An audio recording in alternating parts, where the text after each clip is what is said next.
But when people try to argue that she's not the face of our league, Yeah. or if our league would be where we're at without her, you're literally dumb as fuck. Finally, someone who gets it. Finally, someone in the WNBA who understands this thing called business. Hey, Sophie. If they didn't like you then, they sure aren't going. Sophie Cunningham, the unofficial bodyguard for the Indiana Fever, has published the most explosive podcast episode in WNBA history. Her comments will stun the basketball community. What Caitlin Clark revealed will totally surprise anyone who dares to trash her. Letting it all out and not holding back. She calls out the old guard.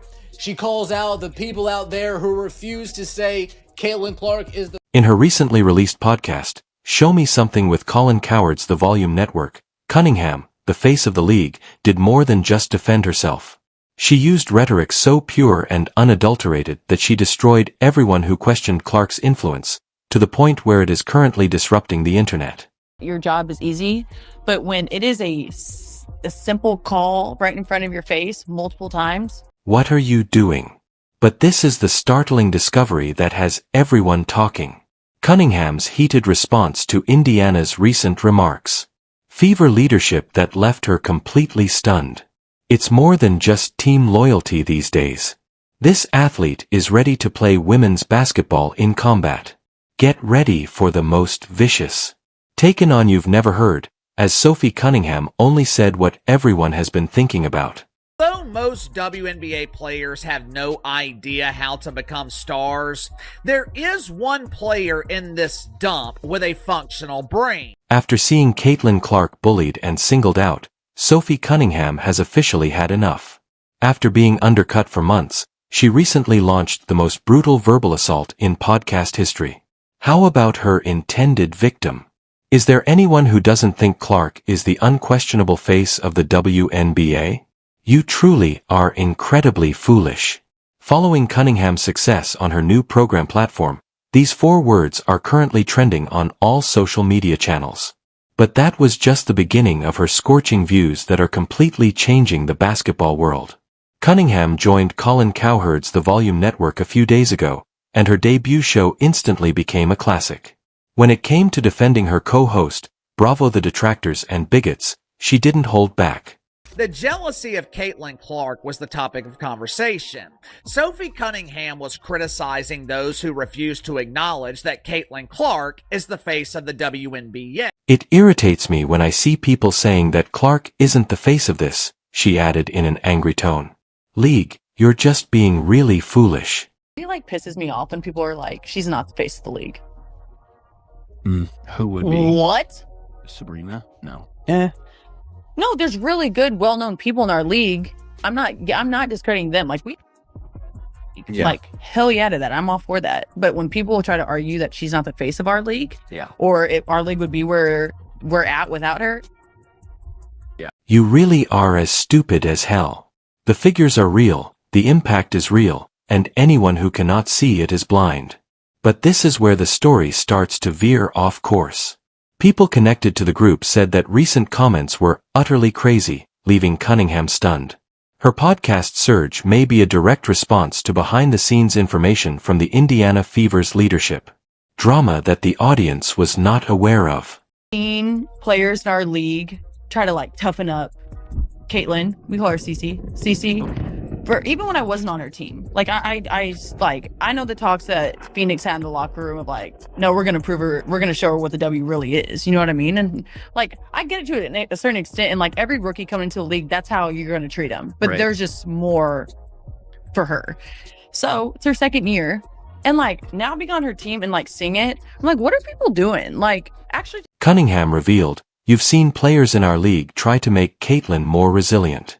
We call her CC." Exposing the harsh reality of what Clark faces in every game. Even though I wasn't on her team, CC, I am aware of the true agenda against her. And it's just too much. Wnba, Sophie Cunningham also talks about how teams target being rough with Caitlin Clark. We gotta toughen her up. We gotta rough her up a little bit. We gotta really show her what... Cunningham is confirming our collective assumptions, and every WNBA fan should shudder when they hear those comments. A coordinated campaign across the league is targeting and intimidating the most popular player in women's sports. But Cunningham isn't just talking about basketball history. She has been encouraging it on the court. Remember how she started that valiant fight to shield Clark from the Connecticut Sun? That was more than simply an impulse. The referees aren't providing further protection for the player who was ready to help her teammate. Cunningham blasted during another portion. I've seen enough cheap shots, dirty moves, and targeting to know that something needs to change immediately. Sophie said some very unapologetic things. The kind of things that have made her beloved by Fever fans and continued to have her adversaries and attractors fail. The facts of Clark's injuries and non-injuries overwhelmingly confirm Cunningham's shocking assertions. When she was unable to play in the Indiana All-Star Game, WNBA TV viewership dropped by more than 50%. Tickets fell in price and viewership disappeared. These details highlight Clark's exceptional skills. They are not viewpoints. Influence across the league, and Cunningham is making use of her new role to make sure that everyone knows the truth about what's happening. I mean, you know. It has changed our game in the best possible way in every way. And so just to be alongside of her. But this is what makes Cunningham's podcast outburst even more powerful. She is doing more than just defending Clark. Because she has seen the disrespect from within the company, she is defending her as a teammate. According to reports, Cunningham was taken aback by comments made by the Fever leadership, suggesting that friction may exist even inside Clark's own squad. Do some of the organization's members not fully get what Clark has to offer? Cunningham's strong response suggests that she witnessed something that went too far, something that so enraged her that she had to update the record on her new podcast website. For example, what's wrong with the referees?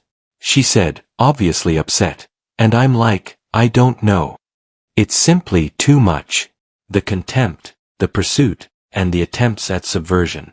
The pure enthusiasm in Cunningham's voice throughout these paragraphs shows that I can no longer be silent about what she has accomplished. This is real anger from someone who saw her teammate being mistreated. It's not just for podcasts. The fact that Cunningham isn't just any athlete looking unjustly for a long time makes the situation even more unstable. She is Clark's teammate, has insider knowledge, and shields her on the court to attract attention. She asserts that there is a plot against Clark in light of everything that has been happening in the background. She talks about the teammates' attempts to toughen her up and the officials' lack of protection. There is no such thing as a conspiracy theory. First-hand accounts from someone who has witnessed every single incident. Out here. But it's funny now that, I told the people upstairs, I was like, I will be her Sabrina Carpenter any day to her Taylor Swift. Like, I am so excited for this. And I just think, honestly, she's just a great human too. She has a lot of pressure and a lot of eyes on her shoulders, and she handles it so gracefully, and she's just a great human. So I'm just excited to be a part of something like that. And she passed. The raw honesty of Cunningham's podcast is exactly what the WNBA needs right now. Someone willing to be honest about the contempt, harsh treatment, and targeting of the league's top star. The phrase, dumb as, has become a battle cry for Clark supporters all across the world, and Cunningham has just provided them with the perfect soundbite to use against anyone trying to minimize the importance of their favorite player.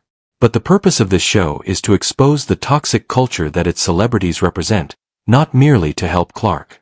Cunningham is exposing issues that the league would prefer to go unreported in order to be singled out and treated disrespectfully without consequences. And after that, I'll be penalized for that, and then I'll be fined for this, and so on. Yes, the fact that she chose to go this far in her first episode illustrates the importance of her message. To her, this was someone's pure, unadulterated feeling. Neither the content nor the talking points were pre-planned. Cunningham stated that she has witnessed too much injustice and that ratings fell by more than 50% after Clark sustained that injury and missed almost a month of work. She offered specific evidence to back up her claims, but how is it possible for anyone to look at those figures and still question whether she represents this leader? Not even just the league, but like The women's sport. basketball as a whole around the world. No, I think it's awesome. I think it's so funny because she's like 22, 23 years old, and the whole world is watching her. Yeah. Like it is a cult following. I'm not kidding. No, it's wild. Like, it the is airport today. insane. It was like 20. Every time Clark is out of the lineup, the statistical evidence of her importance is indisputable. Interest in the WNBA has drastically decreased.